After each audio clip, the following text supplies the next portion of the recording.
ఇవాళ నేను చంద్రబాబు నాయుడు గారికి అదేవిధంగా పవన్ కళ్యాణ్కి నా రిక్వెస్ట్ డిప్యూటీ సీఎం గా నేను గతంలో కూడా చెప్పాను. ఆయన స్మృతి భవన్ కట్టియండి. గతంలో గత ముఖ్యమంత్రి అయినటువంటి జగన్మోహన్ రెడ్డి గారు కూడా 2 కోట్లు శాంక్షన్ చేస్తాము అది అని చెప్పాడు. కానీ ఏ పని జరగలేదు.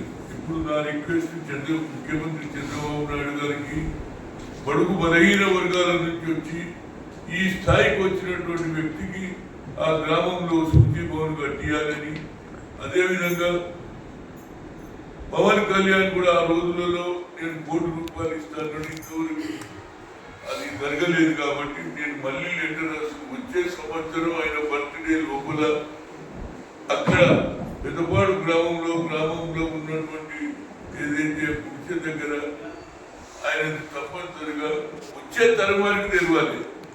ఇవాళ రేపు నాయకులు రాజకీయాలకు ఎందుకు వస్తుందంటే డబ్బు సంపాదించేందుకు వస్తుంది. గతంలో సేవ చేయాలనే దృక్పథంతో చదువుకొని మనం రాజకీయాల్లో వస్తే 10 మందికి ఉపయోగపడాలి, 10 మందికి సాయం చేయాలని కల్చర్ రావాలంటే తప్పనిసరిగా బడుగు బలైన వర్గాల గురించి ఆలోచన చేసే నాయకుడు చంద్రబాబు నాయుడు కానీ అదే పవన్ కళ్యాణ్ గారికి ఇద్దరికి నేను ఉత్తరం రాస్తున్నా, పంపించేసిన ఆల్రెడీ.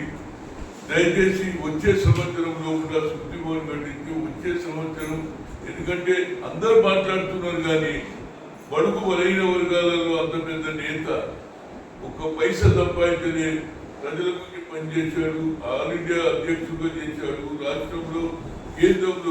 రాష్ట్రంలోనేమో ముఖ్యమంత్రిగా, కేంద్ర మంత్రిగా 2 సార్లు చేశాడు. కనుక తప్పనిసరిగా ఆయన స్మృతి భవన్ కట్టియాలని, అదేవిధంగా మన ప్రభుత్వం వచ్చిన ఇవాళ గతంలో రేవంత్ రెడ్డి గారు పిసిసి అధ్యక్షుడిగా వచ్చాడు. అదేవిధంగా ఆయనకు కూడా లెటర్ రాశాను. అదేవిధంగా డిప్యూటీ సీఎం బట్టికి కూడా రాశాము. తప్పనిసరిగా తప్పనిసరిగా ఇక్కడ ఏదైతే క్లబ్ దగ్గర ఉన్నటువంటి స్టాచ్యూ, ఆ తర్వాత అక్కడ ఆయన సమాధి దగ్గర అందరూ కార్యకర్తలు పడుకునే అందరూ రావాలని, అయితే ఏది దామోదరం సంజీవయ్య ట్రస్ట్ చైర్మన్ గా అందరికీ కోరుతున్నా.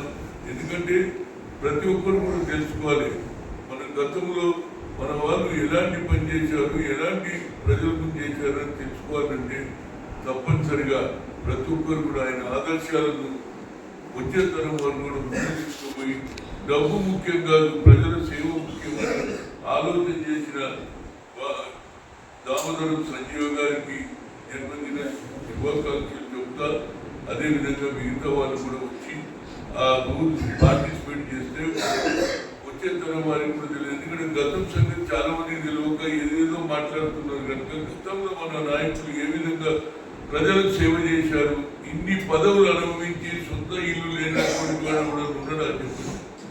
ఇవాళ 4 రోజులలో కార్పొరేటర్ కానీ ఎమ్మెల్యే కానీ ఏ విధంగా గతాన్ని మర్చిపోయి ఏ విధంగా ఇది సేవ కంటే ఎక్కువ డబ్బుల మీద ప్రాముఖ్యత చూపిస్తుంది. కాబట్టి వాళ్ళందరూ కూడా ఇది తెలుసుకొని వచ్చే తరం వారు కూడా సంజీవయ్య ఆదర్శాలను తీసుకొని ముందుకు పోవాలని కోరుతున్నాం.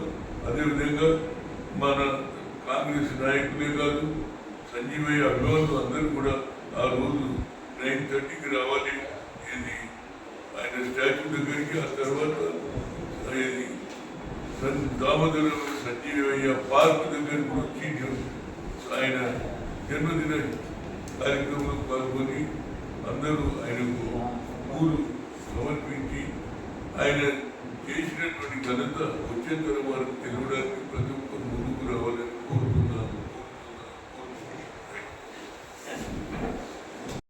ఆ ఆదర్శాలను ముందుకు తీసుకోవాలంటే తప్పనిసరిగా ఆయన స్మృతి భవన్ ఇద్దరు, ఎందుకంటే ఉమ్మడి ఆంధ్రప్రదేశ్లో ఉన్నాడు కాబట్టి మేము ఆల్రెడీ ఆయన సమాధి ఉన్నది, అక్కడ స్మృతి భవన్ ఉంటే బాగుంటుంది అనేది నా ఉద్దేశం. Thank you. Former chief minister combined Andhra Pradesh, అదేవిధంగా ఆయన కేంద్రంలో కేంద్ర మంత్రిగా, అదేవిధంగా ఏఐసిసి అధ్యక్షుడు కూడా అయ్యాడు ఆ రోజులలో. అలాంటి నాయకుడు చనిపోయినప్పుడు ఆయనకు సొంత ఇల్లు లేదనేది తెలిసింది. కానీ ఆయన మీద చాలా మంది ఆరోపణలు చేసిన అది తర్వాత అందరికీ తెలిసింది. ఆయన నీతి నిజాయితీ కలవాడు, సొంత ఇల్లు లేదు.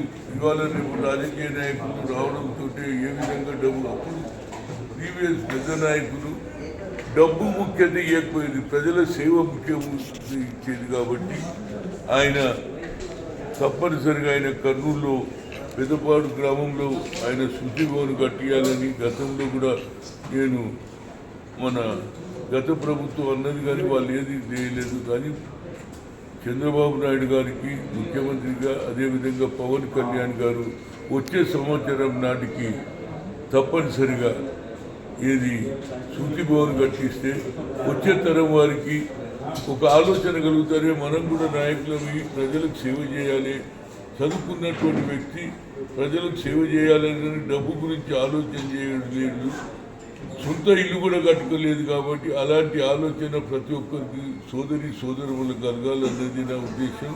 తప్పనిసరిగా వచ్చే సంవత్సరంలో కూడా మళ్ళీ నేను పర్సనల్గా వాళ్ళిద్దరిని కలుస్తా. ఎట్టి పరిస్థితుల్లో 1 year లోపల ఆయన బర్త్డే లోపల ఇది శుద్ధి భవన్ కట్టించేస్తే ఒక లైబ్రరీ, ఆయన గతంలో ఏ విధంగా పనిచేసిండు, ఆయన ఏ విధంగా పైకి వచ్చిండు, ఆయన మంచి చెడు ఏం చేసిండు అనేది వచ్చేతరం వారికి తెలియాలన్నదే నా ముఖ్య ఉద్దేశం. తప్పనిసరిగా నాకు కాన్ఫిడెన్స్ ఉంది.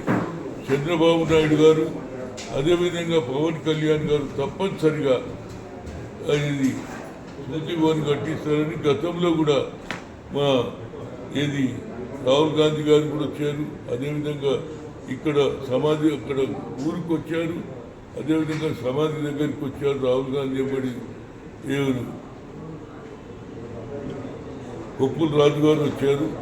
అదేవిధంగా ఈసారి అందరూ వచ్చి ఆయనకు నివాళులు ఇక్కడ ఇది పెద్ద మైదాన్ క్లబ్ పక్కకు ఉన్నటువంటి స్టాచ్యూకు, అదేవిధంగా ఆయన సమాధి దగ్గరకు ప్రతి ఒక్కరు కూడా రావాలని కోరుతున్నాను. నేను ముఖ్యమంత్రికి లెటర్ రాశాను, అదేవిధంగా వట్టి విక్రమ్ రాశాను, అదేవిధంగా మహేష్ కుమార్ గౌడ్ కూడా రాశాను. Thank you. అందరూ రావాలి. ఆయన